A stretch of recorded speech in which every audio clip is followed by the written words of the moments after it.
Recording in progress. Stewart y Kevin Schneider. La doctora Stewart es líder asociado del programa para el programa de infraestructura de defensa en el Laboratorio Nacional de Baltimore.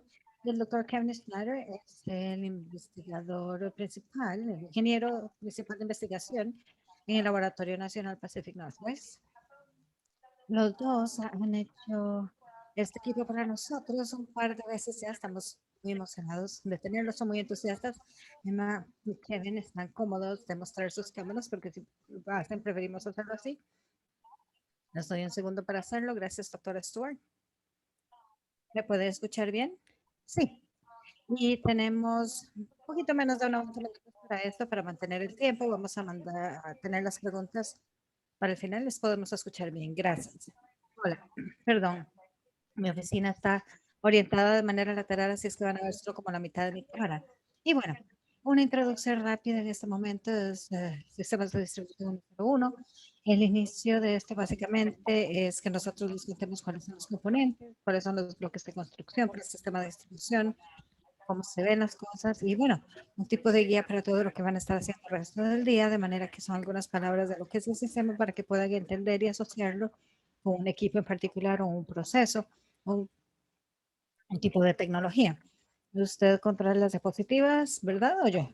Sí. Sí.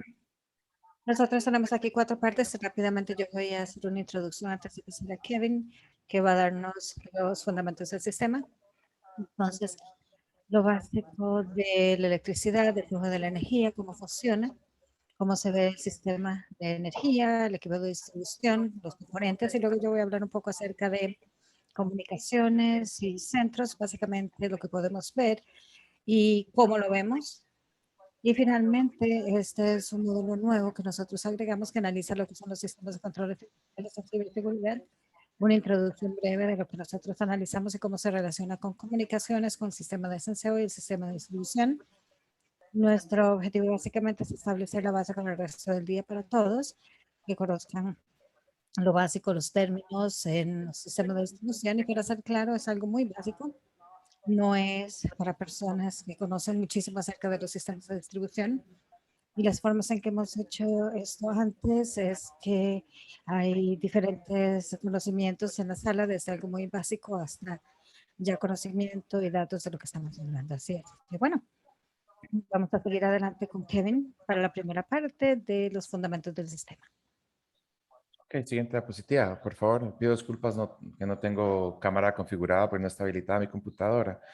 Pero volviendo a un comentario que Paul utilizó cuando hablaba del trabajo de la arquitectura, mucho de eso era en relación a seleccionar ventanas antes de comenzar a construir una casa. Esta presentación realmente hará que todo esto vuelva a lo que se implica 2x4, que es un tornillo, etcétera. Así que cuando comenzamos a mirar los fundamentos del sistema de energía, realmente dividir esto en dos áreas, que son fundamentos de la electricidad en sí, y luego algunas de las características de las que vemos hoy en día en un sistema energético moderno. Siguiente, por favor. Lo que verán es que me gusta tener muchas imágenes y figuras, así que cuando comenzamos a mirar los fundamentos de la electricidad, en realidad no comenzaré con el siglo XVIII aquí, pero comenzaré con algún material bonito de nivel básico. Y comenzando con las imágenes de Tesla y Edison, observando cuáles son las diferencias entre la corriente alterna y la continua. La razón por la que esto es importante, una, que es una diferencia fundamental entre ellos, pero también estamos comenzando a ver una mayor convergencia de estos en los sistemas de energía actualmente. Entonces, una corriente continua podría pensarse casi como una batería, se ve el suministro del voltaje que es relativamente constante en el tiempo, puede haber una variación, pero la clave es que si tienes que poner un medidor acá, verías la cantidad de voltios y se permanecería más o menos igual. Aquí es como funcionan la energía producida por baterías, energía solar, fotovoltaica, vehículos eléctricos, y lo que estamos viendo cada vez más es la corriente continua, pero la corriente continua temprana realmente no se adoptó ampliamente y la razón fue que en ese momento era difícil cambiar los niveles de voltaje y aquí es donde entraron la corriente alterna y del lado de Tesla. Porque mientras ves la forma en que la onda de una corriente alterna a la derecha y ves que comienza a cero, sube a un nivel máximo, vuelve a pasar a cero, pasa a un nivel mínimo y vuelve a cero. Y lo hace esto en los Estados Unidos 60 veces por segundo. El beneficio de esto es que te permite usar equipos como transformadores para activar efectivamente los niveles de voltaje. Esto es importante porque si vas a mover la energía a distancia, es más eficiente hacerlo a alto voltaje y así es como terminamos con el sistema de corriente alterna, ya que teníamos nuestras estaciones generadoras, en algunos casos más lejos de nuestras ciudades. La corriente alterna nos permitió aumentar el voltaje y mover las energías a largas distancias de manera más eficiente, lo cual no podemos hacer con corriente continua. Hoy en día a los inversores de electrónica de potencia están siendo revisados, pero realmente surge la pregunta de cómo vamos a comenzar a conectar los sistemas AC y DC. Lo último que diré es que la mayoría de los generadores en las grandes plantas centrales producen corriente alterna. PV más pequeños e incluso algunos más grandes harán una corriente continua y tienes que interconectar esos sistemas a través de la electrónica de potencia o algún tipo de convertidor rotatorio. Siguiente, por favor. Así que la corriente alterna, la forma en que se produce tradicionalmente es básicamente tomas un imán o una bobina, lo cual en un motor primario es una forma elegante de decir un eje giratorio que está siendo impulsado por agua, vapor, combustión o algún tipo de fuerza. Esto es lo que llamamos rotor. Rotamos esto a una velocidad y cuando pones bobinas a su alrededor se introduce un voltaje en ellos. Y eso es algo de lo que estamos viendo aquí a la derecha. Y terminas con una sola, la que llamamos fase, de un voltaje que se convierte en una forma sinusoidal. Y así es como tradicionalmente producimos corriente alterna. Así es como se genera la gran mayoría de la energía en Estados Unidos de forma nativa como corriente alterna. La razón por la que se altera es porque si piensas en un imán de barra, hay un norte y un sur, y cuando lo giras en un círculo, a veces la fase norte, a veces la fase sur, y así es como pasamos de positivo a negativo en esos ciclos. Con algunas de las tecnologías más nuevas, también puedes producir una corriente alterna con inversores de estado sólido o electrónica de potencia de inversores y varios nombres diferentes que hay, pero el proceso es fundamentalmente distinto y no voy a entrar demasiado en esto. Técnicamente es bastante parecido, existe una equivalencia. Así que una cosa, sin embargo, es que cuando producimos energía no hacemos lo que se llama una fase única porque tendrá una generación de gran tamaño, es ineficiente y no es rentable. Entonces, lo que veremos generadores en los Estados Unidos hacer es que tenemos un sistema polifásico específicamente de tres fases. El sistema polifásico fue la base de Tesla, las patentes de él y su concepto, pero en los Estados Unidos esto realmente se ha manifestado como un sistema de tres fases. Y lo que verán acá es otro diagrama simplificado en el que tienes un rotor girando en medio y una especie de movimiento ahí con los tres juegos de bobinas y luego las tres corrientes independientes que siguen siendo impulsadas por los voltajes. Un aspecto interesante en esas corrientes porque todavía tiene un solo imán en el medio, un electroimán. Y lo que verán es que en las fases de esas formas de onda de voltaje están desfasadas. Esto significa que la fase norte de la barra magnética en el medio solo se puede alinear con la fase A, B o C. Entonces, con 360 grados en un círculo, lo que encontrarán en esas fases o esos voltajes y corrientes están desfasados 120 grados, lo cual es importante porque significa que si observas el sistema de energía que tenemos hoy en día, generalmente usamos tres cables de transporte de energía y cada uno tiene el suyo propio y se considera una fase con una corriente en forma de onda de voltaje que fluye y estos los desfasados entre sí. Siguiente, por favor. Esta es una imagen de cómo se ve cuando los superpones, donde tienes el voltaje ABC y luego una corriente de sus voltajes conducidos. Entonces, si observas las líneas eléctricas que pasan por las colinas o las calles, en cualquier momento, si eligieras, podrías ver que un voltaje sería muy alto, dos podrían ser negativos, uno podría ser cero, y así que varían en el tiempo. Siguiente, por favor. Así que esto, cuando tienes tres fases diferentes, la pregunta es cómo se conectan las cargas a ellas. Y así es como conectarías cargas muy grandes. Y cuando tienes tres conductores de fase distinta, hay diferentes formas de conectarlos, ya sea que le llama fase a tierra, que es lo que tenemos al lado izquierdo, donde ese pequeño punto central se convierte en algo que está conectado a la tierra eléctrica, o del lado derecho, lo que llamamos delta conectado, donde las cosas están conectadas de fase a fase. Para la mayoría de las cargas en el sistema usamos lo que se llama el lado izquierdo, el Y conectado porque eso nos permite dar un sistema conectado a tierra. Hablaré más sobre esto, pero en general el sistema de transmisión a granel, como en las superautopistas del sistema energético, usamos estos sistemas conectados delta a la derecha, pero cuando vamos a casas y cargas de niveles de voltaje más bajos, tenemos un sistema de 4 cables a la izquierda. La izquierda muestra 3 cables, pero no muestra el cuarto cable como tierra. El punto es que hay complejidad en las formas de conectar estos diferentes sistemas. Siguiente diapositiva, por favor. Siguiente. Así que una cosa, no voy a comenzar a ir a las ecuaciones, pero sí quiero resaltar que hay diferentes tipos de energía de los que irán al hablar de empresas de servicios públicos. Esto es que cuando giras estos electroimanes alrededor de una bobina, tendrás un cambio sinusoidal en el voltaje. Si un sistema tiene cargas puramente resistivas, también tendrá un cambio en la corriente que está en esa fase de voltaje. Pero debido a la naturaleza física del sistema, tenemos inductancia y capacitancia, y esto provoca un ligero cambio de fase en la corriente, lo que verán en la esquina superior derecha. Cuando los voltajes del pico, la corriente, no hayan alcanzado el pico y luego vuelve a bajar, en algún momento el voltaje es cero, pero la corriente sigue fluyendo y dependiendo de si esa fase se desplaza hacia izquierda o derecha, tienes el factor de potencia del sistema y lo que esto hace es que da como resultado diferentes tipos de energía.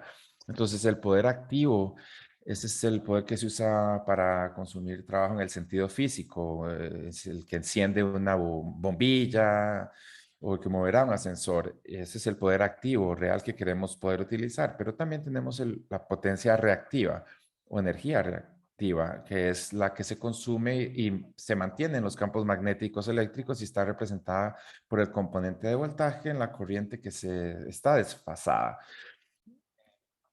Y a menos que tengamos un sistema puramente resistivo, comenzamos a tener potencia reactiva. Matemáticamente todo esto se combina y luego al final tienes lo que se llama potencia aparente y esto se relaciona a la potencia activa y a la potencia reactiva. Esto es importante porque la potencia aparente determinará cuánta potencia o corriente fluye realmente por la línea. Así que tenemos lo que se llama el triángulo de la energía. Y esto entonces, esta energía o potencia activa o P es lo que se ve a lo largo del eje X.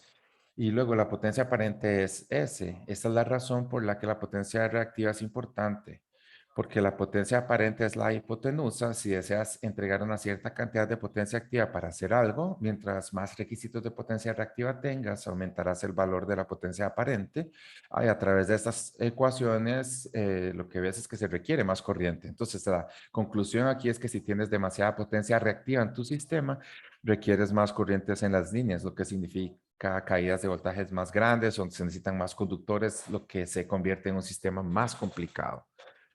Y aquí es donde verás a las empresas de servicios públicos hablar mucho sobre la compensación de la energía reactiva, desplegarán dispositivos como condensadores, y esto se convierte en un tema fundamental para operar sistemas de energía eléctrica, es administrar sus diferentes tipos de energía, cómo equilibras la potencia activa que deseas entregar a los clientes con las necesidades reactivas de las líneas eléctricas y transformadores y la carga, cómo se hace eso para que el sistema sea lo más eficiente posible. El sistema más eficiente sería si no hubiese esta potencia reactiva y pudieses entregarla puramente como potencia activa. Siguiente, por favor. Es que esta es la mecánica de cómo funciona la electricidad, pero lo siguiente que quiero hacer es ver las características del sistema. Sabemos que usamos un sistema de corte alterno trifásico, pero ¿qué más son las otras características definitorias clave? Cuando miramos el sistema de transmisión a granel, como mencioné antes, usamos un sistema de balance de 3 cables. Entonces, cuando miras las grandes torres de metal que atraviesan largas distancias, solo verás 3 cables de alimentación en ellas. La frecuencia es de 60 hercios nominal. Hay pequeñas variaciones, pero con el tiempo alcanzan un promedio de 60 hercios. Los voltajes para esto van de entre 69 kV hasta 765.000 voltios en el nivel de corriente alterna. 765 realmente solo existe en el noreste. Hasta 115, 230 y 500 son los más comunes en la mayor parte del país.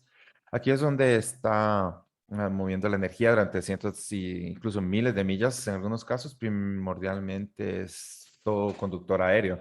Puedes colocar esto bajo tierra, pero colocar líneas de transmisión de voltaje bajo tierra es muy costoso y desafiante. El sistema de transmisión es abastecido principalmente por generación central.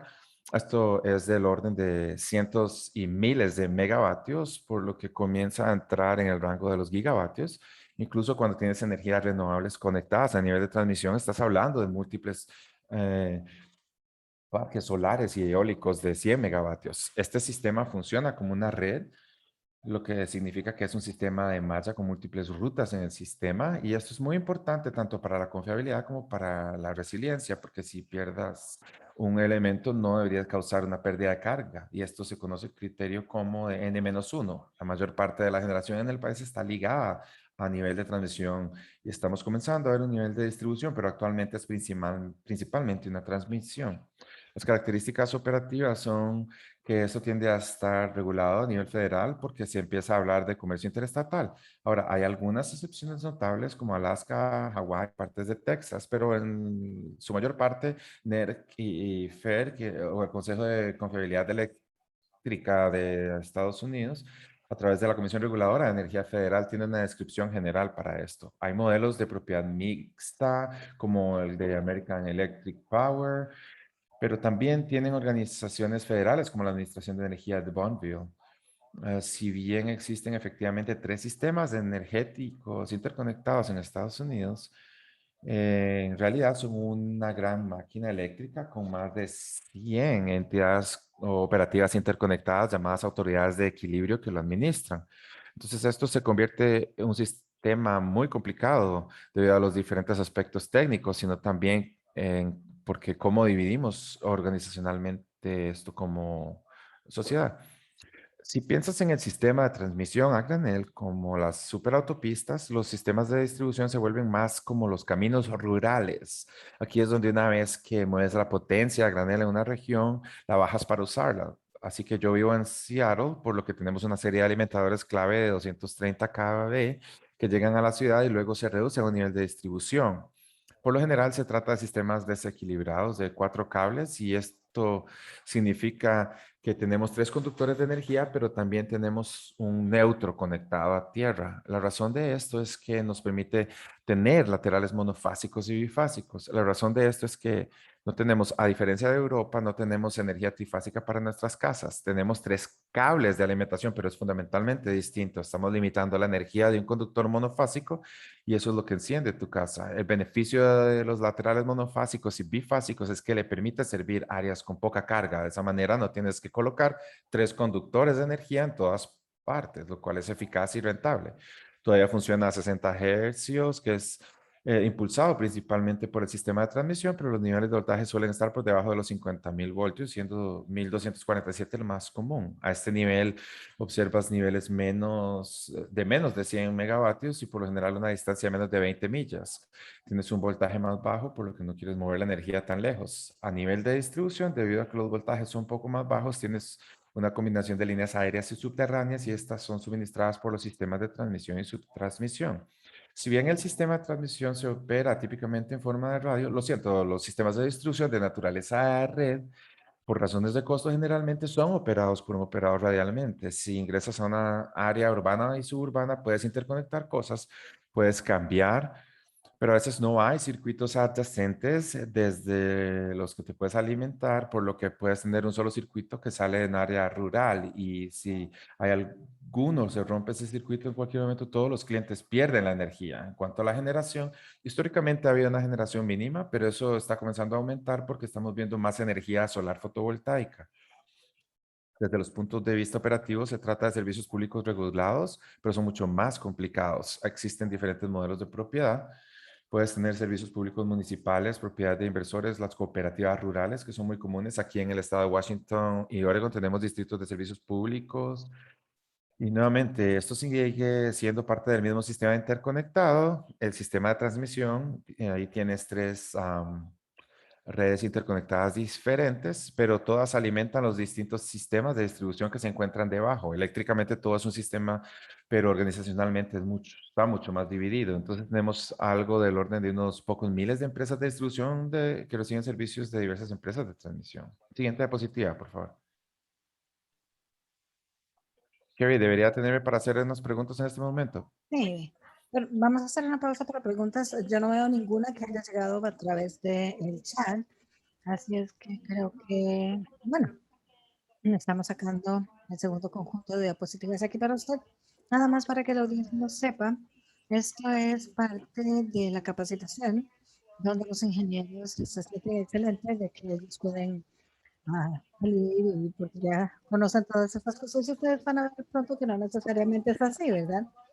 Los abogados ingenieros comienzan a ver que esto es parte de su ámbito y pronto van a ver que no necesariamente. Entonces, yo nada más quería abordar eso rápidamente, porque esta es esa parte donde la capacitación se hace, no sé, un poco de que comenzamos a hacer que las personas piensen en este tipo de cosas. Entonces, ¿pueden?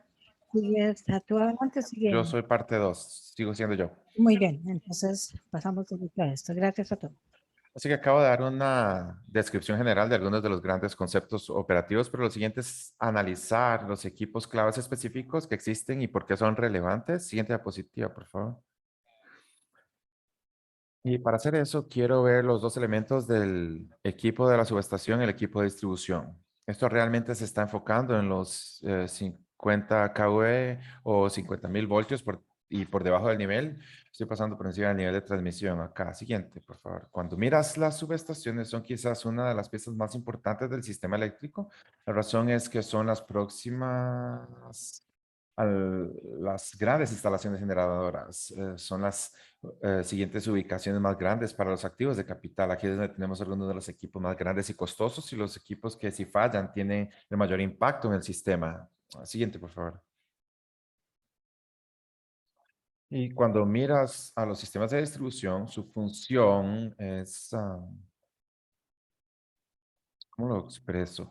Hay múltiples subestaciones cuando se pasa entre la fuente de generación de energía y su consumo. La razón se remonta a lo que dije antes, es que normalmente generamos energía en un lugar distante y queremos llevarla a la casa. Para que eso sea eficiente, queremos subirlo a un voltaje muy alto, en los cientos de miles de voltios, pero necesitamos bajarlo a los voltajes más bajos de la casa, así que, o el edificio. Así que las subestaciones son donde eso ocurre. Para el nivel de distribución, el propósito principal es reducir el voltaje de los niveles de transmisión, lo que puede, para esto típicamente es de 115 a 230.000 voltios hasta los niveles de distribución local.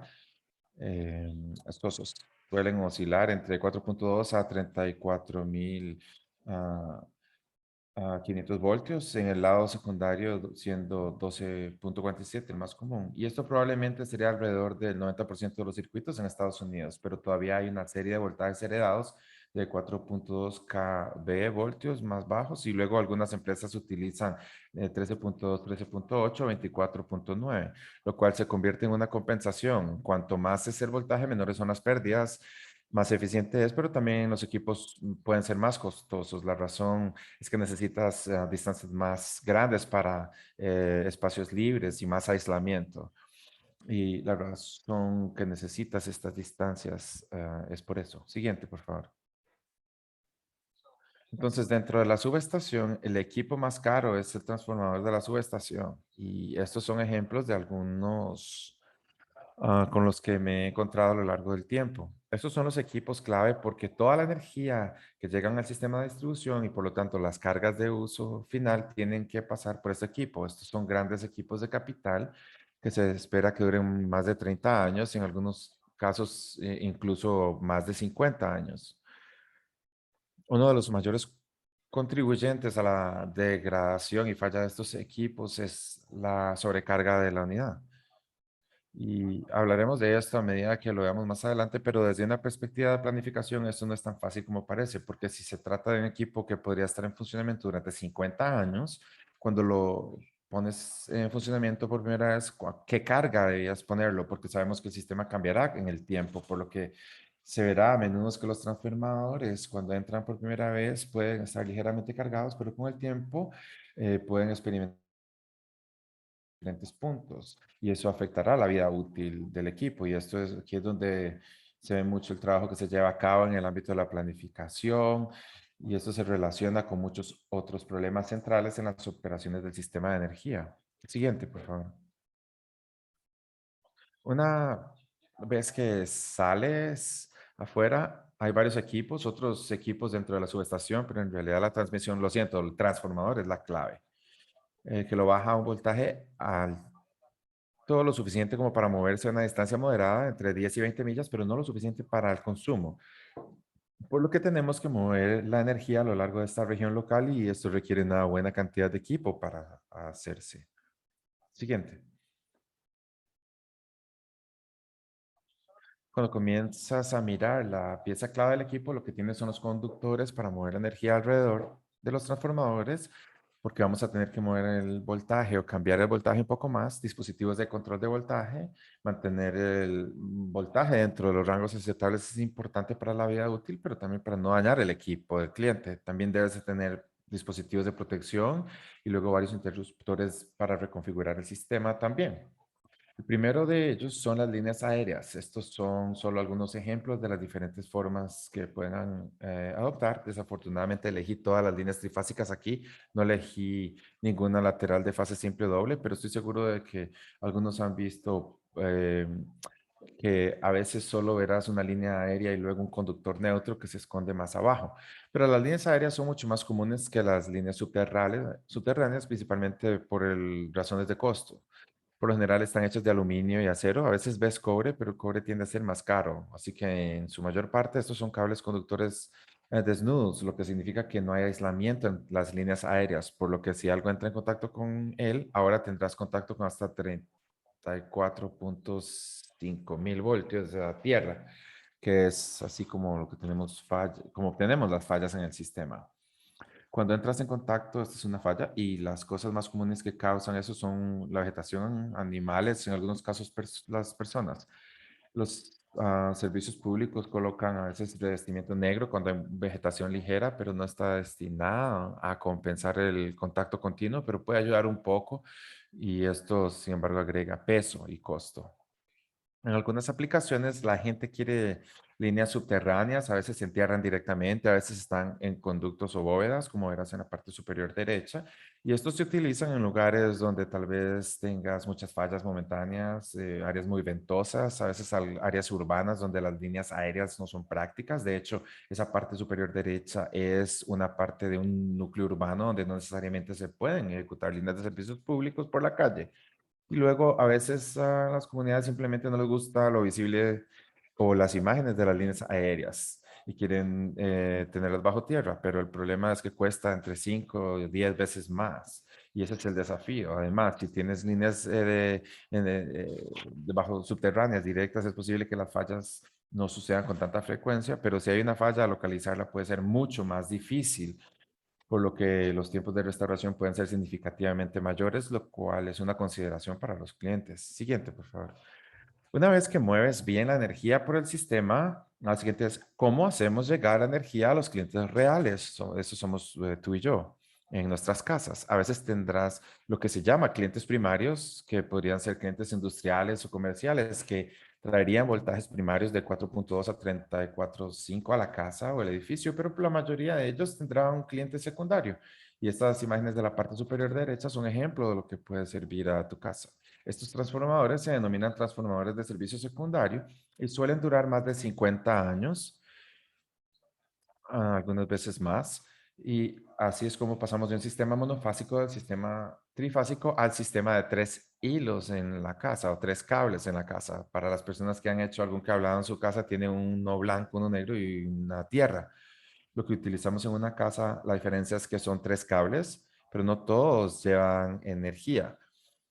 Para las personas que están familiarizadas con los diagramas de circuitos, en la parte inferior derecha hay un ejemplo en el que se conecta una sola fase de transformador desde el conductor de alimentación del suelo y luego en el lado inferior tendrías el cableado que necesitas en tu hogar y en el hogar saldrías de X1, X2 y de manera tendrías un neutro acá. En estos transformadores hay millones en todo el país. Si bien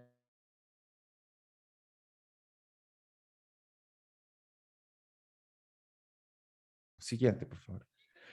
La clave es que les proporcionará voltaje a la casa, pero una de las claves es que debes mantener el voltaje dentro de una línea establecida. Dentro de Estados Unidos tenemos a usar el NCIC 84.1 rango A, y la clave aquí es que este diagrama muestra un voltaje de izquierda a derecha, a la izquierda asumiendo que es una subestación y a la derecha la línea idealizada como suele salir.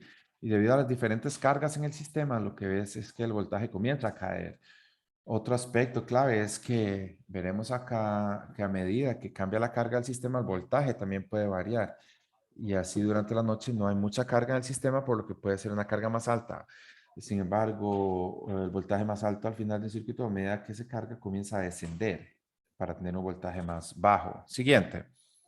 Así que una de las cosas que haremos es que a veces habrá demasiada caída de voltaje en el sistema, por lo que se instalarán reguladores de voltaje en el sistema. Y así, por ejemplo, en la parte inferior derecha muestra un caso en el que el voltaje comienza a caer y si un regulador de voltaje habría bajado al límite de 114 voltios. Así que el regulador de voltaje recupera el voltaje. Por lo general se instalan a veces en la subestación, a veces en el circuito de distribución, a veces puedes tener varios bancos de ellos porque tienes mucha caída de voltaje si es un circuito muy largo. Estos se pueden instalar en bancos de tres de ellos, como vemos en la imagen de la parte superior derecha, o en ocasiones verás individuales en las laterales. Estos son dispositivos electromecánicos, por lo que si bien no puedes controlar el voltaje, en realidad son contactos mecánicos con motores y contactores. Cada vez que funciona o opera hay un poco de arco y por lo tanto, si bien puedes instalarlos para abordar problemas de voltaje, con el tiempo se vuelven algo que requiere mantenimiento, por lo que no solo hay un costo de capital asociado, sino que se convierte en un costo de operación y mantenimiento a medida que pones más de estos ahí. Mencioné antes que también hay situaciones en las que tenemos cargas no resistivas en el sistema. En general, el sistema tiende a actuar como un inductor, un conjunto de bobinas. El razonamiento es que no solo tenemos líneas largas que reducen la potencia, sino que también tenemos motores que son bobinas. Entonces, una solución para abordar esto es que podemos instalar condensadores de derivación en el sistema. Estas son otra forma de abordar la caída de voltaje en un sistema. Ahora, solo puede hacerse esto en un grado limitado, no son tan efectivos como los reguladores de voltaje. Todo lo que pueden hacer es compensar el consumo de energía reactiva de motores y cargas. Así que lo que verás en el sistema es que estos pueden instalarse directamente conectados o fusionados, o a veces tendrán los valores conmutados o los bancos de conmutadores donde puedes cambiarlos en diferentes momentos según los voltajes. Una de las claves es que si comienzas a implementarlos junto con los reguladores de voltaje, ahora estás colocando múltiples sistemas de control en un solo circuito y debes coordinar sus operaciones para que no comiencen a pelear entre sí. Esta es otra teoría de control básica que históricamente ha sido relativamente sencilla con las empresas de servicios públicos, pero como veremos en algunas presentaciones, esto comienza a complicarse a medida que se agregan más elementos. Siguiente. Entonces, una vez que puedas regular el voltaje en el sistema, debes considerar lo que sucede cuando el sistema no funciona como lo deseas, específicamente cuando ocurre una falla debido a tormentas de viento, hielo, animales, vegetación, conductores ebrios, cualquier número de razones. Vamos a tener fallas en los sistemas de energía eléctrica, por lo que tenemos dispositivos de protección que están diseñados para interrumpir el flujo de corriente de falla para proteger el equipo. Debido a que los voltajes involucrados aquí, los sistemas de protección nos salvarán la vida del ser humano si tocan una línea eléctrica, si tocan un primario, probablemente van a morir. Estos están diseñados para interrumpir el flujo de corriente para proteger el equipo y asegurarse de que no tengas líneas vivas en el suelo por mucho tiempo. Ahora, hay diferentes tipos de esto. El primero es un disyuntor. Hay una imagen de eso en la esquina superior derecha. Este es en realidad un disyuntor con aislamiento de gas y generalmente están ubicados en la subestación. Se utilizan para proteger el transformador o un circuito completo.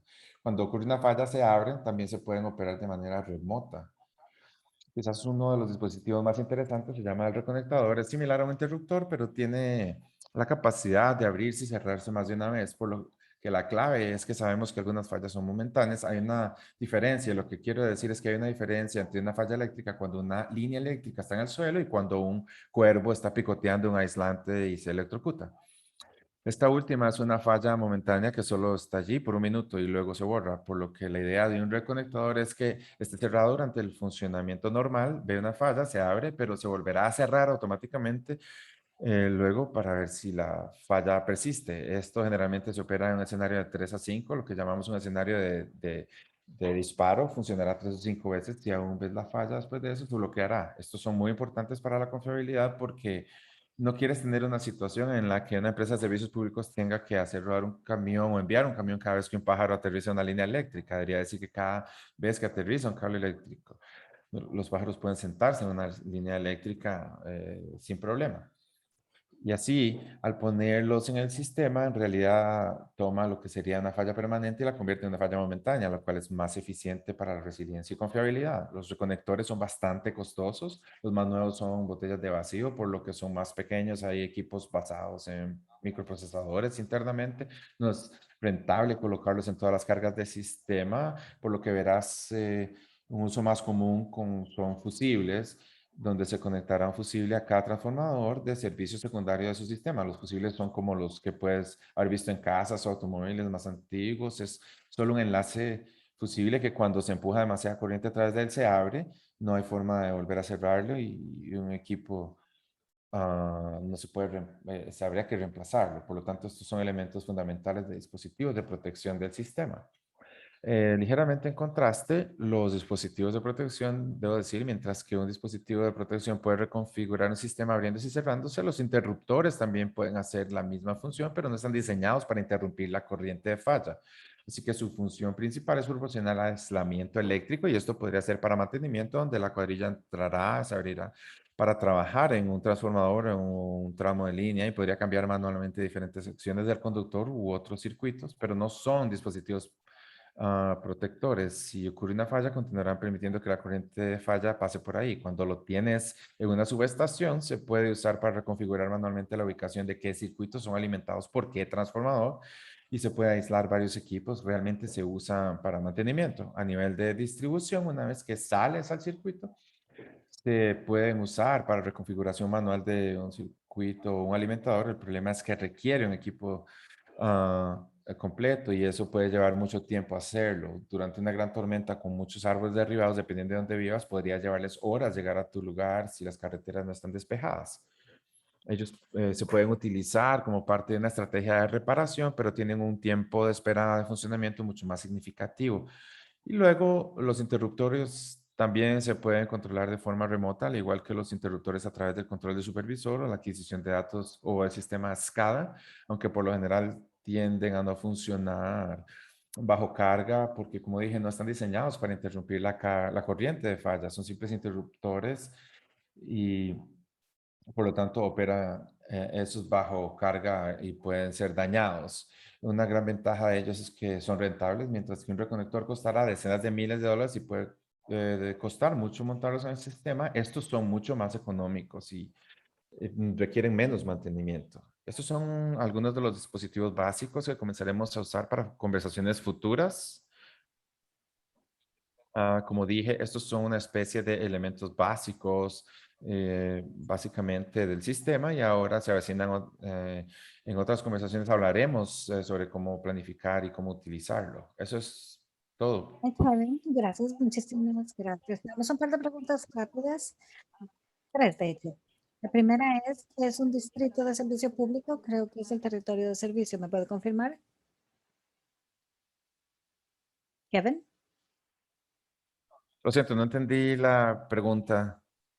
No hay problema. La pregunta es, ¿qué significa un distrito de servicio público?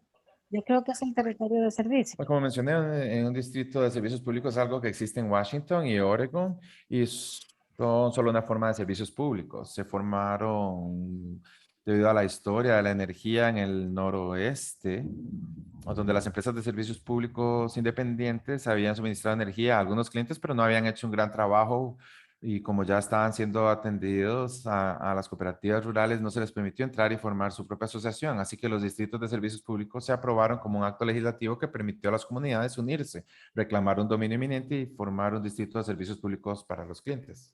Gracias. La siguiente pregunta es, ¿qué porcentaje de carga se considera generalmente segura o qué recomendaríamos para uso más seguro durante la transformador del sistema de distribución? ¿Puede decirme algo sobre autotransformador? Sí, la carga segura de un transformador es una discusión muy extensa. Así que carga de estado estable deseas mantenerla por debajo del 100% porque la carga nominal es lo que está diseñado para cubrir durante un periodo de tiempo indefinido. Los transformadores pueden soportar cargas de sobretensión superiores, pero la vida útil de la degradación va con una cuarta potencia de sobrecarga debido a los efectos térmicos. Así que si bien puede sobrecargarlos, eso afectará su vida útil. Así que la idea es que quiera mantenerlos por debajo del 100% en todo momento, pero esto entra en una discusión de gestión de activos muy complicada, ya es que estos son tan caros, no deseas cargarlos al 25% porque se vuelve un activo varado. Ahora, un autotransformador para la mayoría de los transformadores de potencia tiene dos bobinas independientes y no hay conexión eléctrica entre ellas. Todo pasa por un flujo magnético. Eso es muy bueno para proporcionar aislamiento eléctrico, pero causa o requiere un dispositivo más grande. Un autotransformador en realidad es una sola bobina enrollada sobre sí misma y permite cambiar el voltaje en un factor de forma mucho más pequeña, pero no proporciona electricidad de aislamiento. Esto es realmente lo que los reguladores de voltaje están en el circuito de distribución, son transformadores automáticos de derivación variable. Así que la compensación es que son un tipo diferente de transformación. Transformador no proporciona aislamiento, pero pueden ser más pequeños y proporcionar un rango menor de cambio de voltaje y son más rentables para algunas aplicaciones.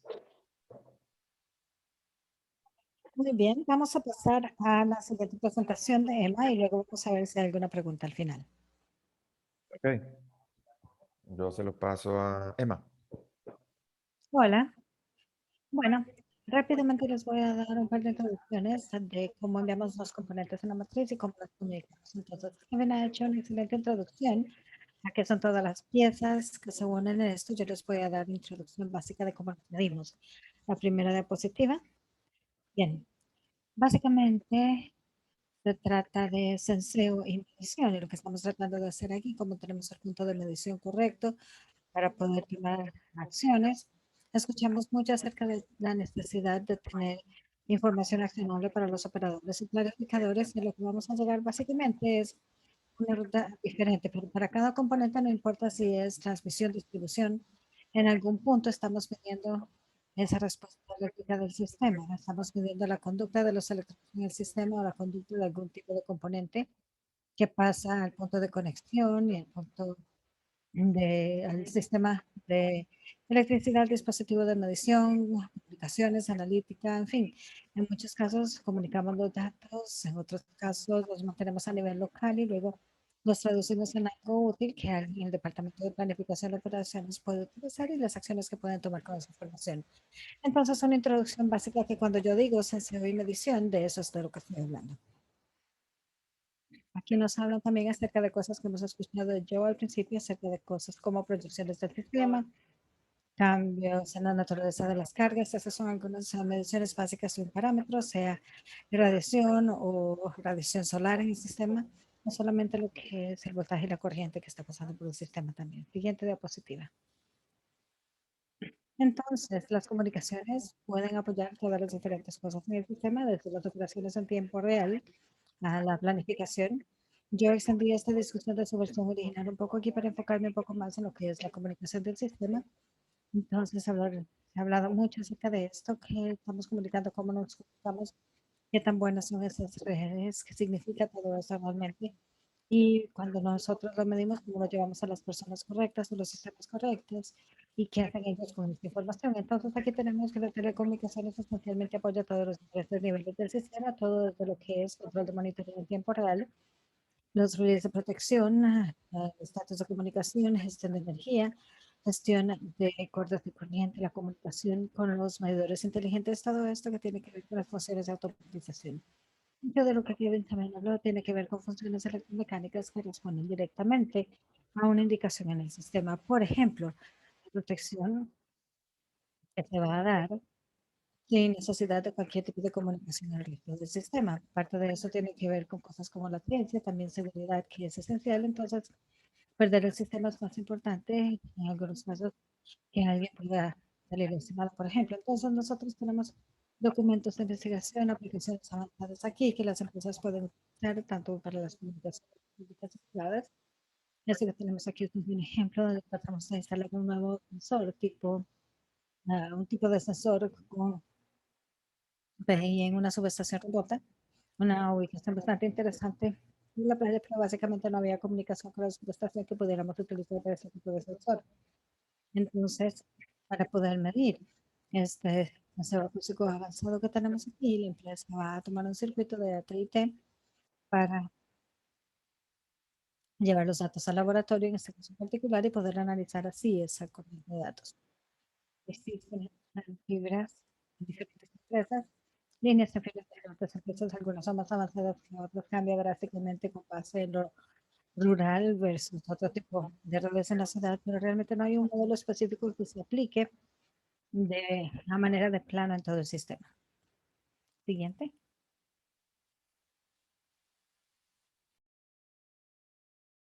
Bueno, por alguna razón la otra mitad de mi diapositiva no aparece aquí. Ahí está. Muy bien, creo que este es el tipo diferente de comunicaciones que estamos hablando cuando nos hablamos en estas plantillas.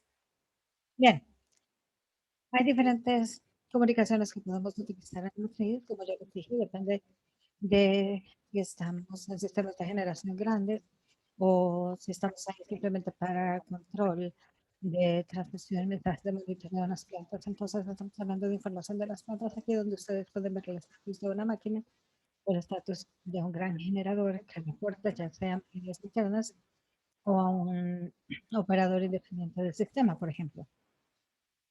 Hay diferentes cosas que se utilizan aquí. Nos sorprendería realmente ver los servicios telefónicos que todavía se utilizan también. La óptica, la fibra óptica, perdón, es cada vez más común en áreas remotas también, la comunicación celular.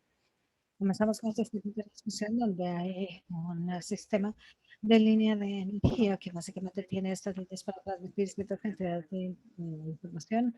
Hay algunas limitaciones y problemas, pues utilizando de manera muy común. A su vez, pueden utilizar diferentes grados de radio inalámbrico con ellas de situaciones y también tenemos esto radios móviles y teléfonos satelitales. Las cuadrillas de campo también pueden utilizarlo dependiendo de dónde estén y también ofrecen algún tipo de situación de o condición de radio en situaciones de emergencia para que ellos puedan trabajar, por ejemplo, con la Guardia Nacional para traer una nueva red en el sistema. Sistema de distribución, que es el enfoque primario de lo que estamos hablando el día de hoy. Algunos de los más avanzados, algunos tienen elementos más emocionantes que se están dando, como el caso de la instalación de fibras ópticas en todos los componentes. Básicamente, realmente es un trabajo interesante que se tiene para controlar este tipo de sistemas, porque no necesitamos que preocuparnos tanto por la latencia entre los dispositivos, por ejemplo, y puede ser, la latencia puede ser un elemento que limita de manera primaria los controles que queremos analizar. Y de nuevo, radios móviles, teléfonos satelitales para las cuadrillas y también tenemos las comunicaciones Smart Grid que primero se enfocan en las redes de medidores inteligentes de cómo estamos controlando los generadores distribuidos y también la red inalámbrica. Estos varían desde los altos niveles a los niveles de cliente. En general, hay una brecha en la subestación de distribución, las comunicaciones Smart Grid con el cliente, entonces tenemos que mejorar la comunicación en este sentido entre esos dos. Y esto vuelve a la historia de instalar un nuevo sensor, donde no tengo la subestación, donde tenemos el sistema de control de supervisión y adquisición de datos, el sistema inteligente, y lo que hacemos en el medio, en ese momento, es uno de los enfoques del trabajo que nosotros realizamos. Siguiente diapositiva. Otra cosa, y creo que hay una animación aquí también, una de las cosas que nosotros podemos analizar aquí son las interdependencias en las comunicaciones. Esto podría complicar estas funciones nuevas de las que vamos a hablar, yo creo, en la próxima sesión con Kevin y Barry, también para automatización de la distribución de los dispositivos que existen.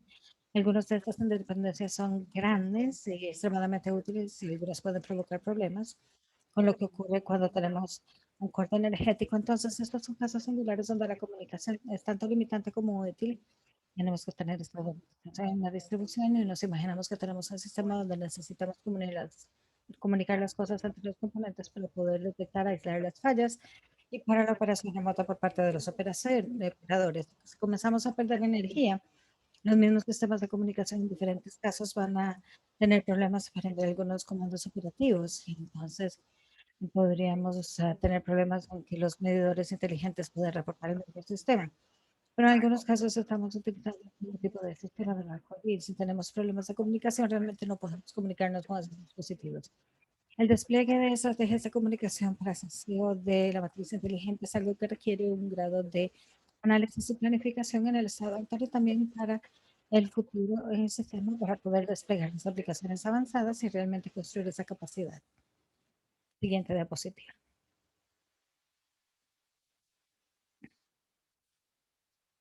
Esto lo enseña en todo momento y realmente está desactualizado, pero cuando vemos los diferentes centros de operación de distribución, realmente no hay una gran diferencia entre lo que tenemos ahora. Todavía tenemos salas de mapas y en las empresas de distribución donde hacemos una doble revisión. Entonces, la expectativa podría ser que podamos comunicarnos con todos los componentes del sistema y tener esa gran herramienta de visualización, pero en muchos casos todavía tenemos que ir a trabajar en sitios rurales que pueden ser con mapas de papel y operaciones de papel. Y no hay nada malo acerca de esto, pero si podemos tener aplicaciones más avanzadas, pues consideraríamos digitalizar esos componentes también. Siguiente diapositiva. Entonces, ¿qué es lo que realmente queremos medir y por qué? Bueno, estas son grandes preguntas para la industria de la investigación. Ha habido mucho trabajo que se ha hecho en términos de la arquitectura del sistema sensor y tener ahí los conjuntos más valiosos de información de esos sensores que se están desarrollando. Entonces, realmente necesitamos que cuando estamos hablando acerca de instalar nuevos dispositivos de medición, tenemos que pensar en qué es lo que estamos tratando de medir, a dónde tenemos que tener la analítica de medición. Entonces, estamos viendo algo que necesita ser analizado en el dispositivo, o si es una ubicación distribuida o una ubicación, o básicamente quién o cuál es la planta potencial donde nosotros necesitamos mayor computación. Quién necesitan información que estamos analizando, a dónde la necesitan, qué tan rápido necesitan esa información. Entonces, cuando comenzamos a ver estos datos, la recolección de datos como tal puede ser uno de los tipos de sistemas de mayor frecuencia cuando estamos viendo los sincrofactores donde tenemos de 60 a 120 muestras por segundo de voltaje corriente. También vemos la estabilidad de los sistemas dinámicos también, los dispositivos de alta frecuencia y las respuestas de estos y también de tipo de respuesta de un segundo cuando hablamos acerca de hora solar y diferentes otros elementos que nos dan diferentes minutos seguros. Entonces, comenzamos a analizar la información útil que se deriva de los conjuntos de datos y poder programar, planificar la distribución de la transmisión de estos años y programar las renovables, por ejemplo. Entonces, traducir eso cuando decimos que todos tienen que medir como por segundo, generalmente no es porque el operador realmente quiere ver 120 muestras por segundo y eso se ha intentado en diferentes ubicaciones y es abrumador realmente, pero lo que queremos hacer es realmente crear esta información para tomar acciones, para tener esta analítica de alta fidelidad y predecir las fallas. Siguiente diapositiva. Y realmente nosotros tenemos algunos gráficos similares a antes, donde nosotros hablamos de los eventos versus los tipos de acciones y también mapeamos aquí el tipo de capacidades de monitoreo para los diferentes sistemas que tenemos. Estamos hablando de esos datos de infraestructura de medición de 15 minutos por anticipado, de los medidores inteligentes instalados en las casas de los clientes. Hablamos también acerca de, de la adquisición de datos y controles de supervisión. Hablamos de diferentes ubicaciones y diferentes formas de medir. Nosotros aquí estamos interesados en la calidad de la energía porque la mayoría de las ubicaciones tienen sensores de calidad que a veces no son opciones razonables para todos los sitios, pero sí se hacen algunos casos un despliegue que no está funcionando bien. Entonces, se reciben llamadas de los clientes porque tienen algunos problemas. Entonces, la empresa envía un sensor para analizar los temas o las situaciones que se están dando. Esto a veces se despliega en una base aleatoria, pero algunas ubicaciones quieren tener estas subestaciones para medición. Entonces, hay diferentes sistemas de distribución y escalas, como por ejemplo también el flujo energético reverso o problemas de voltaje que se tienen, generadores distribuidos, por ejemplo, de problemas con voltaje y otros temas. Entonces, se debe hacer la coordinación de protección, vía y otros elementos, los diferentes niveles del ciclo para poder elaborar la capacidad y la empresa en estos casos van a trabajar con un alto nivel de confianza en todos los elementos para poder tener un sistema de monitoreo en práctica. Cuando yo hablé del primer flujograma que teníamos aquí, teníamos, como dije, que es lo que estamos analizando, cómo estamos haciendo el senseo, para cómo se comunica para que las personas lo puedan visualizar. Entonces, el control de supervisión y la adquisición de datos son una de las cosas que es más importante en este en todo el país. Esencialmente es una combinación de componentes que se reúnen para mostrar lo que está haciendo el sistema a nivel de las organizaciones en general o en dispositivos específicos en el sistema de distribución. A nivel de sensor estamos analizando simplemente medir las cantidades físicas, que a menudo hablamos de corriente y voltaje, pero también se pueden adaptar para medir cosas como, creo que Kevin mencionó algunos de estos, como ver el número de cambios o operaciones de dispositivos específicos. Luego pasamos esto al sistema de telemetría aquí para poder poner en el servidor de adquisición de datos que puede ser información importante del historial y que puede ayudar a manejar diferentes dispositivos en el campo y establecer que los componentes vengan de las ubicaciones correctas. De nuevo, esto los da datos en tiempo real y los pasa a un sistema donde ahí se pueden almacenar a largo plazo y podemos recuperarlos a cualquier momento en el sistema y entonces podemos ver esa interfaz entre humanos y máquinas donde podemos ver los datos y podemos trabajar con ellos a donde estén en el sistema, qué es lo que está ocurriendo. Siguiente diapositiva. De nuevo, esa es una fotografía vieja, pero básicamente muestra un operador que puede ser del sistema SCADA, que es un conjunto de componentes de subestaciones. El morado y el naranja son componentes que se unen con los proveedores. Entonces, más o menos, por eso es que nosotros les mostramos fotografías de cómo se ve el transformador y cómo se ve precisamente para el operador que está viendo esto de una manera digital. Y luego cuando vamos a la parte inferior del sistema, en el naranja estamos mostrando que las mediciones de escala están en cada una de las diferentes subestaciones o sitios de alimentación donde están de alimentación. Siguiente diapositiva. La segunda parte en la que me voy a enfocar, como dije, todo esta parte inicial de la presentación es acerca del estado del sistema, pero por lo general no hablamos de una gran cantidad de senseo entre la subestación y los clientes, entonces me voy a enfocar en estas dos áreas en este momento. Ha habido muchísimo trabajo en cómo desplegar un sistema de senseo para los diferentes puntos, pero ahora el enfoque principal es la infraestructura más común. Ustedes pueden ver, todo el mundo ha escuchado acerca de los medidores inteligentes que se pueden desplegar en el país. No recuerdo cuántos hay, aproximadamente unos 100 millones en este punto. Son muchos, pero estos medidores inteligentes se desplegaron en el resto del sistema que en los últimos 10 años, con el proyecto donde los sensores se están convirtiendo en el enfoque para mejorar la confiabilidad de la matriz. El propósito inicial era, de hecho, medir las lecturas de forma automatizada. Es el propósito principal para el que salieron, para dar una mejor visualización a la conducta de los clientes y intervalos de tiempo más cortos y permitir a las personas monitorear el uso de energía de una manera más precisa.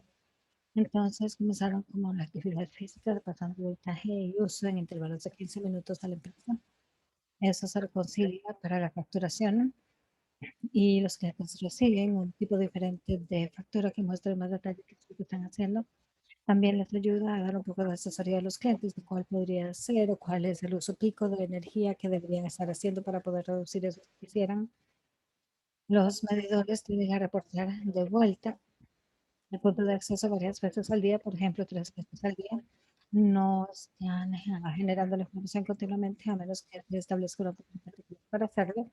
Entonces todos reportan una cantidad de datos varias veces al día, incluso una vez al día. De nuevo, esto va de vuelta a lo que es la parte de la red de comunicaciones que hemos tenido esta discusión. Algunos de los medidores, nosotros podemos consultar un conjunto de información. Digamos que queremos tener datos de un segundo de varias ubicaciones que nos preocupan en particular por algún tipo de problema con la calidad de la energía o la medición, incluso la condición de los componentes. Entonces, nosotros podemos solicitar en esos medidores que nos generen esa información. Pero en general, esto es una carga bastante decente en el sistema de comunicación, entonces no necesariamente se pasa por este tipo de trabajo para tener el proceseo en tiempo real de esos medidores. Hay dos tipos de sistemas que tenemos, nos dan este sistema de lectura de mediciones y es mucho más avanzado que lo que son los medidores electromecánicos que teníamos previamente. Yo ni siquiera lo veo acá atrás, creo que debería tener algún tipo de medidor mecánico acá.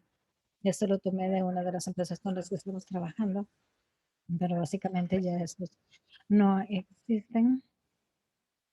Y también está la infraestructura avanzada de los medidores de las que vamos a hablar claramente, que es una comunicación en dos vías con los sensores y así poder tomar esos datos y ponerlos de vuelta en el sistema y tomar sobre esto. La versión más avanzada de esto también tienen una habilidad de desconexión que tiene diferentes controles que pueden implementar, pero eso no se utiliza en muchas ubicaciones. De hecho, yo creo que un caso de uso en que funcionaba con una reconexión automática para los clientes después de un corte grande en Pacific Northwest. Para algunas de ese tipo de cosas avanzadas es lo que se puede hacer. Siguiente diapositiva. Básicamente, entonces, como se ven estos medidores inteligentes, una de las cosas que podemos observar del sistema de gestión de cortes desde muy alto nivel están las placas esencialmente en la línea de distribución y luego tenemos las diferentes indicaciones para el sistema de medidores. Una de las cosas que podemos hacer en las empresas es analizar cuando hay un corte básicamente. Cuando caen los medidores inteligentes en el sistema, pues básicamente se cambia el color y el sistema muestra un grupo de personas que tal vez no tienen energía. Eso puede indicar que tal vez se dio algún transformador o alguna otra cosa ocurrió en ese subconjunto en particular. Siguiente diapositiva. Entonces, una de las empresas más avanzadas que hizo muchísimo trabajo con las operaciones de medidores inteligentes existentes fue Florida Power and Light, parcialmente con financiamiento de yo también mencioné algunas otras actividades en este sentido.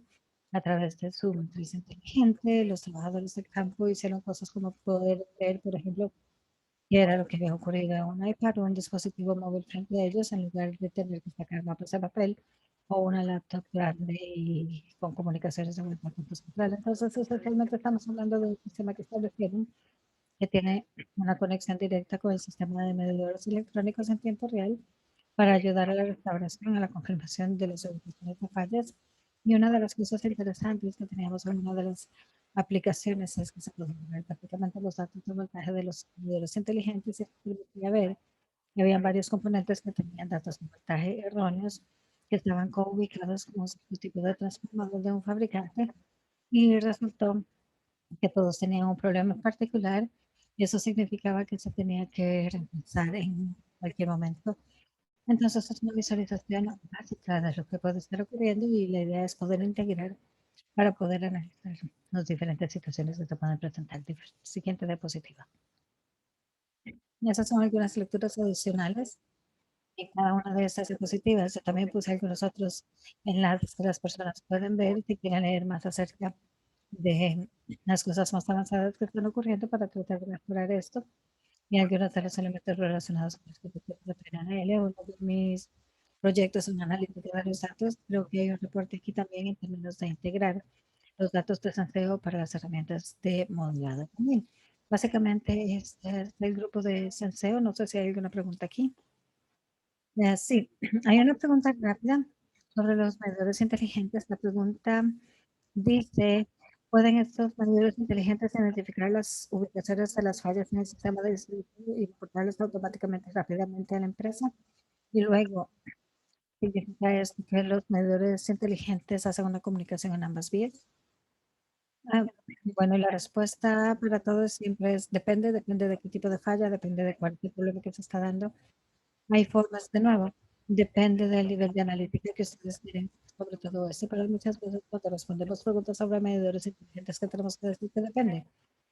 Si reportan rápido, y diferentes tipos de información, pues sí, por supuesto, y nos dan ubicaciones particulares. No necesariamente es para diagnosticar qué es lo que está generando la falla, pero sí son buenas para diagnosticar que hay algo que falló en el sistema. Hay mucho trabajo que se está dando en este tipo de analítica, utilizando datos de alta fidelidad con los datos de los medios inteligentes para determinar qué fue lo que ocurrió. Pero en este momento la ubicación de las fallas por lo general es lo mejor que viene con por lo menos saber qué pasa en qué área y eso puede venir de esta información. Gracias y gracias por las preguntas que están entrando. Tenemos como 23 minutos más en la sesión, entonces vamos a seguir adelante para ver su presentación, doctora Stewart, y luego tomar algunas preguntas al final. Gracias a todos.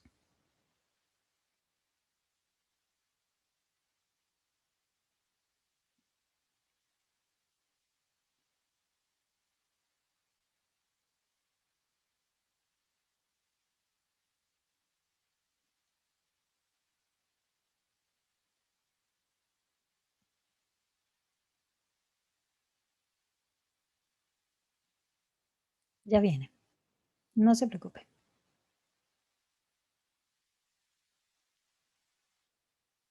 Bueno, voy a comenzar a hablar mientras que salen las diapositivas. La intención de esta introducción a la ciberseguridad aquí. Yo, en mi introducción, bueno, yo soy ingeniera en sistemas de energía, yo no soy una persona cibernética, pero he tenido que aprender muchísimo acerca del área cibernética en los últimos años, porque realmente se está convirtiendo o es un tema publicado y es algo que de manera inherente está ahora vinculado con todo lo que hacemos, la comunicación, el SEO, las mediciones, la calificación. Entonces tenemos que poder hablar acerca del impacto de la ciberseguridad en todas las cosas que nosotros hacemos en investigación. Entonces, en parte, por eso estamos integrando esto como parte de la capacitación para ayudar a vincular por qué es importante y por qué ustedes querrían aprender acerca de eso, qué hacemos, cuáles son las mejores prácticas para esta seguridad cibernética. Siguiente diapositiva.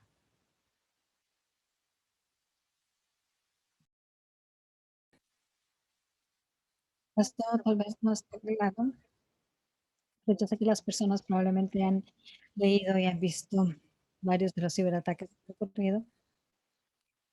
El ataque de Ucrania, que todos han escuchado acerca de eso, bueno, me imagino que todos lo han escuchado, que fue muy publicado los ciberataques en infraestructura, realmente ya no son teóricos, es algo que se está dando ya varias veces, se ha ocurrido durante los últimos años y tenemos muy buenos ejemplos aquí.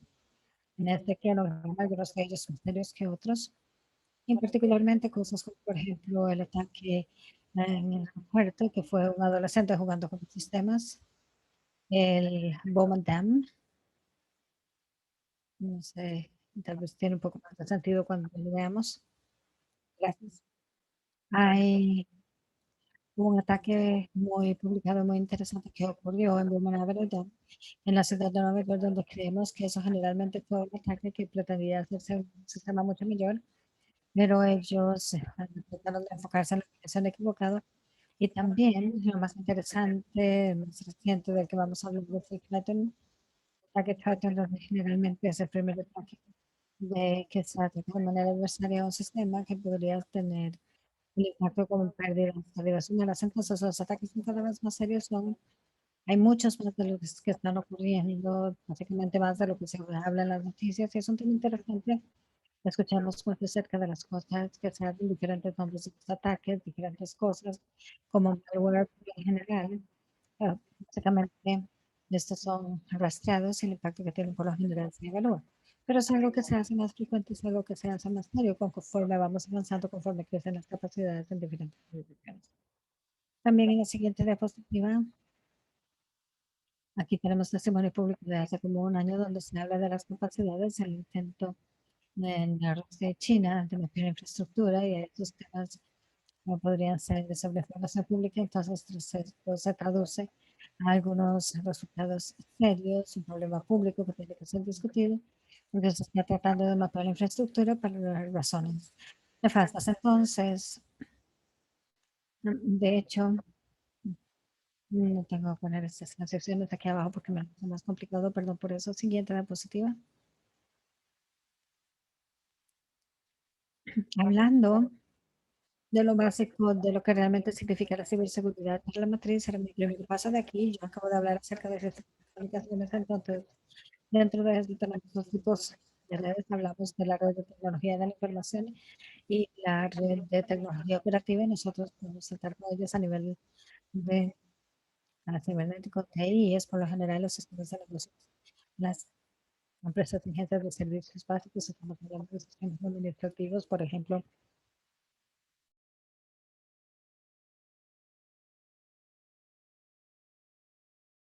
sistemas de tecnología de información, donde hablamos de los ataques por ransomware.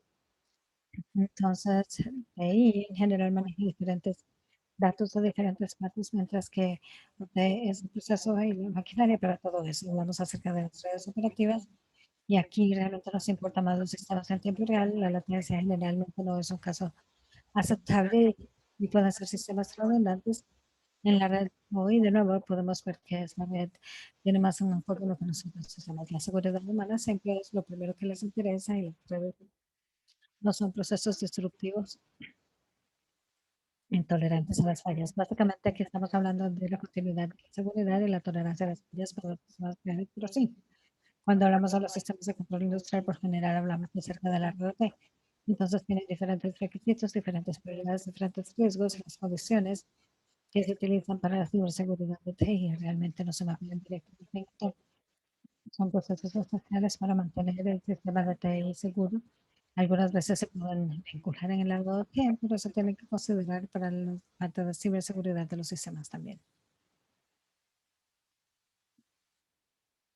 Entonces, todo el trabajo al que yo me estoy refiriendo aquí viene de diferentes guías y mejores prácticas, aunque voy a hablar en más detalle del Instituto Nacional, a ver qué era lo que significaba en ellas. El marco de ciberseguridad es que nos desenfoque que nosotros tomamos para la mayoría de los sistemas de ciberseguridad para ese, como hablamos acerca de eso, para que tenga sentido para las nos da las actividades de ciberseguridad que se están generando y aquí también está incluido el enlace para que yo les doy el repaso general, pero si ustedes quieren más información pueden entrar. Siguiente diapositiva. El marco de ciberseguridad en su conjunto de condiciones que nos ayudan a proteger, identificar, proteger, detectar, responder y recuperar de diferentes tipos de ciberataques. Si se ponen colores de esta manera, se toma directamente del marco para poder entender los diferentes niveles que se pueden considerar en este marco. Yo voy a explicar qué significa cada una de estas cinco cosas y luego voy a explicar de lo que son los adversarios, cuál es la escala de respuesta que realmente necesitamos para los diferentes tipos de sistema que se está teniendo. Siguiente diapositiva. Primero hablamos acerca de identificar. Este es un paso de planificación, entender cuál es el riesgo del sistema, entender cómo funciona, cómo se conecta. Entonces se sorprenderían lo a menudo que nosotros hablamos con las personas acerca de esos problemas y mapeamos este tipo de sistemas básicamente es el entendimiento de qué está conectado con qué, que en muchos casos es limitado. TI básicamente es algo bien comprendido, pero no tiende a ser así como tenemos este sistema, tenemos aquí, pero no estamos seguros qué parte está dónde. Entonces siempre existe la necesidad de tener un inventario preciso de los activos y los grupos y las personas que están trabajando en el sistema, realmente comprender cómo se comporta esa red. Entonces, básicamente cuando están tratando de defenderse, realmente necesitan saber contra qué se están defendiendo. Entonces, entender la crítica de los activos también, el nivel de protección que necesita para eso, y tener una estrategia de gestión de riesgo integral para la cadena de eso, por ejemplo, y para los activos y el ambiente de negocios es importante. Siguiente diapositiva. Proteger su sistema parece como el primer paso para identificar esto realmente. Nada en el sistema es perfecto como tal, no hay nada como la seguridad perfecta. Nos encantaría decir que se pueden defender contra todos los ataques, pero realmente la protección, por lo menos dificulta un poco más que las personas entren en los sistemas, es como un tipo de defensa, un tipo de guarda de seguridad en el sistema que puede manejar las identidades de las personas que pueden realmente tener acceso al sistema y que pueden tener una entrada automática, poder segmentar los sistemas de manera que tengamos los sistemas críticos que no tengan en los sistemas críticos el uso de encriptación, por ejemplo, básicamente Todo lo que está aquí es acerca de reducir la superficie de ataque, lo que significa reducir el número de puntos por donde alguien puede entrar en nuestro sistema. Entonces, una vez más, el objetivo es hacerlo más difícil. Entonces, nosotros sabemos que las personas van a entrar en los sistemas, hemos aceptado que en este caso no hay nada perfecto, pero poder hacer cosas como permitirse el sistema, por ejemplo, es importante. Entonces, cuando alguien trata de hacer el parche, trata de reiniciar el 46, entonces lo que ocurre frecuentemente en el laboratorio es importante, ¿no? Poder proteger el sistema, donde vamos a cosas básicas como poder escanear esas vulnerabilidades, utilizar el firewall y configurar apropiadamente. La siguiente. El sistema de detección, entonces, como yo les dije, nosotros hemos aceptado públicamente que los adversarios en general siempre van a encontrar una forma para poder entrar, pero una vez que ustedes saben qué es lo que tenemos ahí, entonces podemos hacer algo al respecto. Entonces, es como un sistema inmunológico o como tomar antibióticos. Una vez que saben lo que tienen, es pues clave para arreglar el problema y evitar el daño. Entonces, básicamente se trata de poder entender cuál es la actividad basada en el sistema, saber cuál es el tráfico de la red, tener estas bibliotecas con firmas conocidas y procedimientos para trabajar con esto, monitorear quién se está conectando con los sistemas, poder detectar rápidamente cuando alguien está tratando de conectarse que no debería y poder hacer los reportes e investigar los incidentes.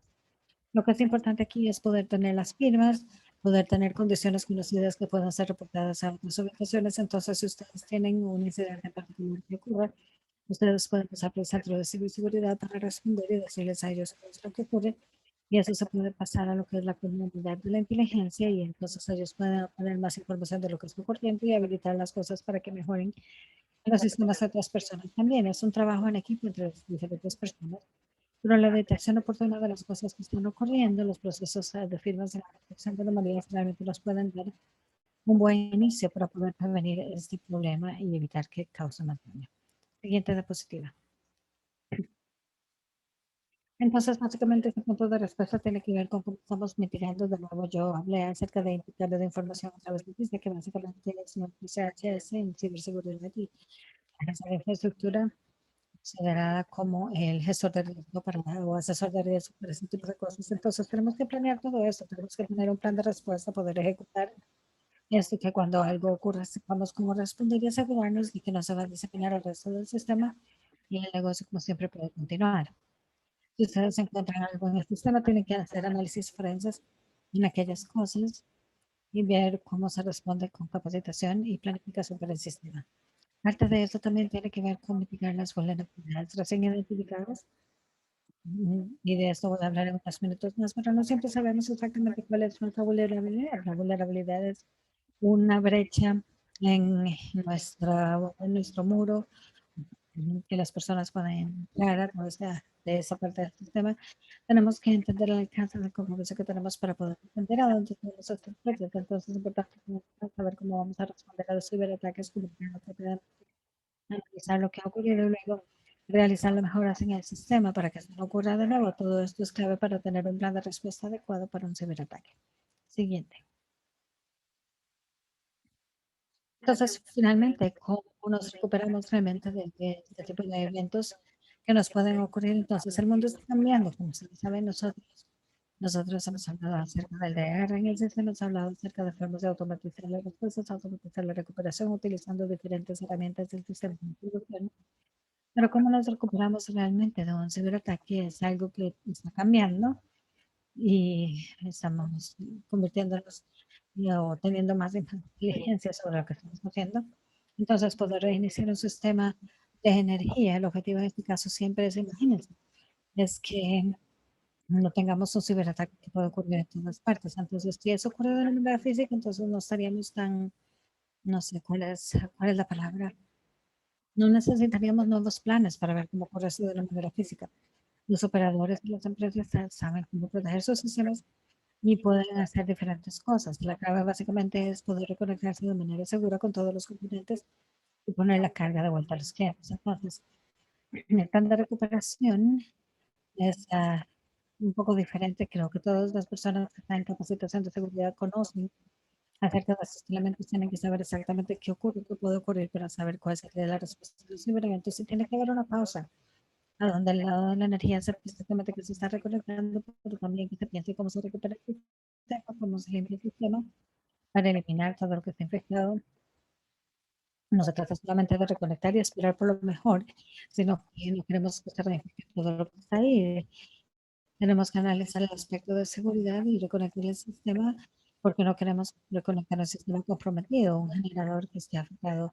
Hay más elementos ahí. Entonces, la recuperación desde esa perspectiva puede consumir tiempo, pero realmente es esencial para la continuidad del negocio. Siguiente. Rápidamente, algunas de las rutas comunes, y esto es de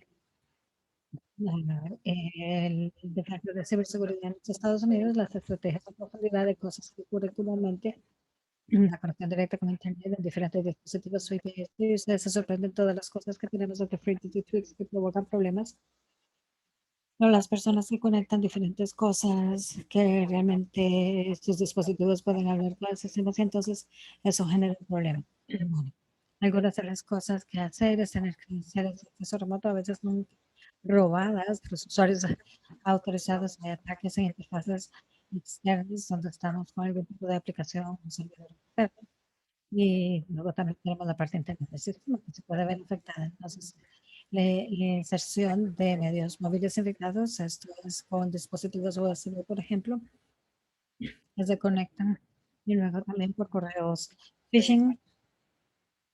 Cuando se reciben estos correos, a veces se trata de detectar esos correos electrónicos y poder analizar esto para evitar que quien está atacando encuentre su pasaje por el sistema. Básicamente son elementos básicos que pueden prevenir con higiene, ciberhigiene básica, conociendo primero todo lo que tenemos que proteger y entendiendo las formas en que ellos pueden entrar a través de otras partes del sistema. Esto es increíblemente importante. Por eso los equipos de ciberseguridad están pensando en la mejor forma de mapear los sistemas y detectar esas fugas o esos espacios. Siguiente diapositiva. Entonces, la defensa de profundidad, ya yo mencioné recientemente, esto es un término común que se está utilizado y estamos hablando acerca de un conjunto de palabras donde nosotros tratamos de que las personas puedan responder rápido, que puedan aclarar los problemas y recuperarse de ellos. Hay diferentes estándares, controles y medidas que vienen de todas las personas que trabajan en el lado cibernético y de nuevo, la idea es generar comunidades de inteligencia que puedan analizar las amenazas de las y puedan traducir esa información de manera que las empresas y las personas puedan utilizarlo para mejorar lo que están haciendo, sus operaciones y su personal. Siguiente. Entonces, la última parte que yo tengo aquí, bueno, hemos hablado un poco acerca de identificar y proteger la estrategia y, bueno, no mencioné necesariamente los tipos de adversarios que podemos enfrentar en el sistema. En como Junta de Defensa Científica ha creado los niveles de adversarios que se pueden encontrar. Lo que estamos haciendo es generar algo que tenga sentido para la industria. Por ejemplo, los niveles de adversarios aquí, 1 y 2, aquí estamos hablando acerca de lo que llamamos keycoders, las personas que están por ahí en sótanos que tratan de meterse en las redes encontrando las vulnerabilidades que existen y pueden buscar estos que llaman ataques al día cero. Son personas que, por ejemplo, ellos fueron los que afectaron el aeropuerto de Massachusetts porque estaban tratando de meterse en otra cosa. Entonces, eso es algo que nos preocupa.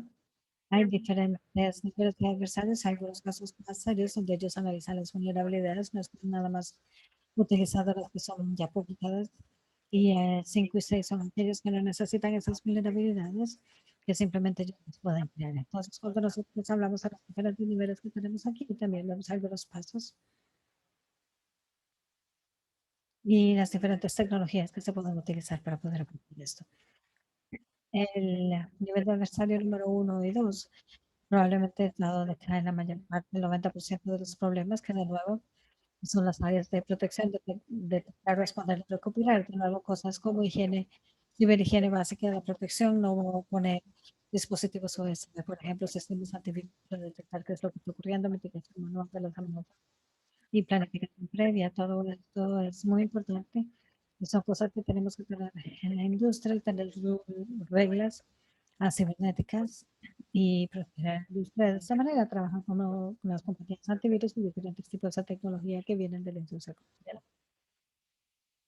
Cuando llegamos a los niveles 3 y 4, que eso tiene que ver también a veces con las alianzas público-privadas, que son cada vez más comunes y que tenemos que ayudarnos para buscar formas de defendernos, conociendo nuestras vulnerabilidades y las personas que están utilizando estos alianzas.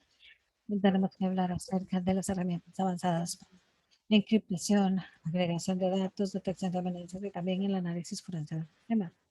Entonces, cuando hablamos acerca de estas personas a un nivel medio, de nuevo, como dije, hablamos de las alianzas o asociaciones público-privadas. Siguiente. Aquí tenemos los niveles de adversarios 5 y 6, que son adversarios inteligentes, personas que activamente están tratando de enfocarse y crear las propias vulnerabilidades en el sistema. Y es aquí a donde se está dando la mayor investigación de trabajo con DOE, DOD y DHS, lo que estamos haciendo acerca del sistema, es de nuevo, como les dije, 90% de los problemas están en los adversarios tipo 1 y 2 o nivel 1 y 2, pero cada vez hay consecuencias más serias de los niveles 5 y 6. Y ahí es donde comenzamos a hablar acerca de todas las diferentes técnicas de machine learning avanzadas que podemos utilizar optimizando las estrategias para poder estar protegidos de los ciberataques, tener un inventario de activos, un manejo de activos un poco más detallado. Aquí nosotros tenemos también esta categoría que se llama endure o resistencia. Una vez que nosotros nos hemos recuperado, entonces tenemos que analizar los diferentes componentes que nos pueden ayudar en el futuro para poder tener esta mentalidad de seguir adelante. No solamente que nos estamos recuperando y luego volver a identificar, sino que tenemos que mejorar y tenemos que mejorar el sistema del futuro. Cuando hablamos acerca de las alianzas de la industria y laboratorios y toda la próxima diapositiva, el último nivel de adversarios es precisamente el trabajo en esto, seguir adelante. Esa es la última diapositiva que tengo aquí en SSC, es el Centro Nacional de Ciberseguridad, que ha identificado estrategias que se pueden utilizar, las 7 recomendaciones de cómo las personas deben trabajar. Estas no son nuestras, son de las personas de DHS, básicamente sobre cómo se puede manejar mejor un sistema, cuáles son las cosas básicas que se deberían hacer para una red de operación. Hay diferentes aplicaciones donde tenemos una aplicación que utilizamos, nosotros tenemos una lista blanca del tipo de software que utilizamos, y eso significa que, que tenemos la seguridad, que estamos monitoreando, estamos analizando la configuración, el manejo de parches para evitar las vulnerabilidades en el sistema, reducir la superficie de ataques, básicamente identificar las conexiones, monitorearlas, cerrando puertos que no son utilizados, los diferentes escaneos. Nosotros hemos encontrado como 200 puertos protegidos y abiertos y que no se necesitan. Entonces, la idea es tener un tipo de ambiente donde tengamos una autenticación que todas las personas puedan pasar por una autenticación multifactorial, asegurar acceso remoto a los VPNs, monitorear y responder a lo que está ocurriendo, analizando lo que es el tráfico en IP y monitorear infecciones, en fin. Termino con las 7 estrategias, pero sí, hay todavía más información acerca de todo esto que ustedes pueden leer y pueden aprender también. Entonces, bueno, esa básicamente era mi última diapositiva. Gracias, Emma. Estaremos tomando las preguntas en un momento. Yo tengo una pregunta para usted, Emma, y voy a promover algunas de nuestras cosas ahora, pero nosotros tenemos algo que se llama la mini guía sobre cómo otras agencias pueden trabajar con los cursos durante las investigaciones de emergencias.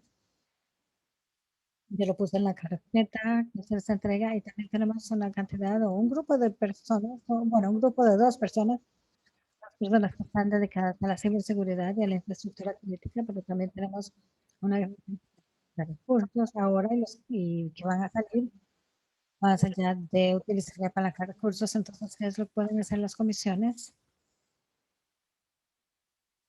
para comprender mejor qué es lo que están haciendo estas empresas reguladas también para prevenir los ataques o las amenazas de ciberseguridad? Bueno, esa es una pregunta grande. Cuando hablamos acerca de las empresas de servicios, especialmente las grandes y reguladas, tienen equipos de ciberseguridad ahora. Esto no es algo desconocido. Ellos han establecido equipos que trabajan con esas redes y las TTI y están todos muy enfocados en abordar los temas de ciberseguridad.